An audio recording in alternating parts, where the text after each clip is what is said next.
আসসালামু আলাইকুম, কেমন আছেন সবাই? আশা করি সবাই অনেক ভালো আছেন। আলহামদুলিল্লাহ আমরাও ভালো আছি। আজকে রান্নাবান্না করতে একদমই ইচ্ছে করছে না। কিন্তু যেদিন দেখবেন যে আপনার রান্নাবান্না করতে ইচ্ছে করে না, সেদিনটায় আপনার রান্না করাটা খুবই জরুরি হয়ে যায়। ডাল প্রায় সময় থাকে, মানে একদিন রান্না করে 2 দিনও খেতে প্রায় সামটাইমস খাওয়া যায়।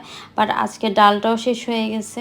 এর মধ্যে রান্নাটা খুবই জরুরি হইছে আরেকটা কারণে। এর পরের দিন হচ্ছে আমার মেয়ের স্পোর্টস ডে। ও বলল যে বাসা থেকে লাঞ্চ নিয়ে যাবে। এমনিতে তো খায় স্কুল থেকে, বাট স্পোর্টস ডেটা হবে স্কুলের বাহিরে কোনো একটা পার্কে হবে। তো সেজন্য এখন বাসা থেকেও লাঞ্চ নিয়ে যাবে। আর ইউকেতে তো এখন সব স্কুলে এন্ড অফ দ্য ইয়ারের অ্যাক্টিভিটিসগুলো হচ্ছে। আর অ্যাক্টিভিটিসগুলো হওয়ার পরে তো স্কুল বন্ধ হয়ে যাবে।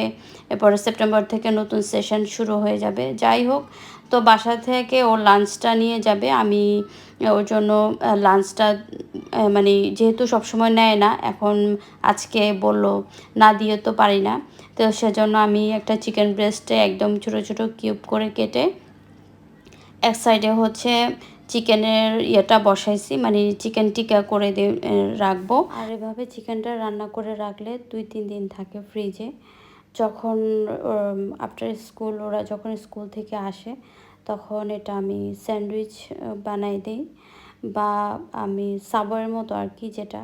আর তা না হলে হচ্ছে পিঠা ব্রেডের ভিতরে একটু সালাড দিয়ে খেতেও কিন্তু খুবই মজা হয়, আর খুব হেলদি ওই খাবারটা।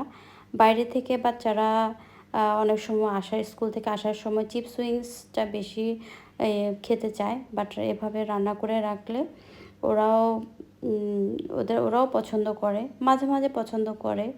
প্রতিদিনে তো আর এক খাবার তো আর খেতে ভালো লাগে না, কারোই খাওয়া ভালো লাগে না, বড় বলেন ছোট বলেন সবারই। তো আমি প্রায় সময় এভাবে রান্না করে রাখি। আবার কখনো এগ স্যান্ডউইচটা দেই বেশি ওদেরকে।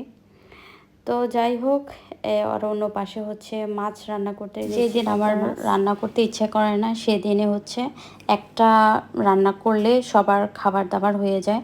সেটা হচ্ছে পাবদা মাছ। পাবদা মাছটা যেভাবে রান্না করি না কেন, এটা সবসময় মজা হয়। মাছটা খেতেও ফ্রেশ লাগে।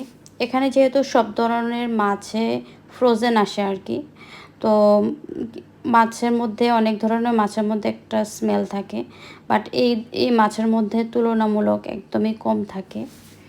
এই মাছটা আমার কাছে যেভাবে রান্না করি ওভাবে ভালো লাগে।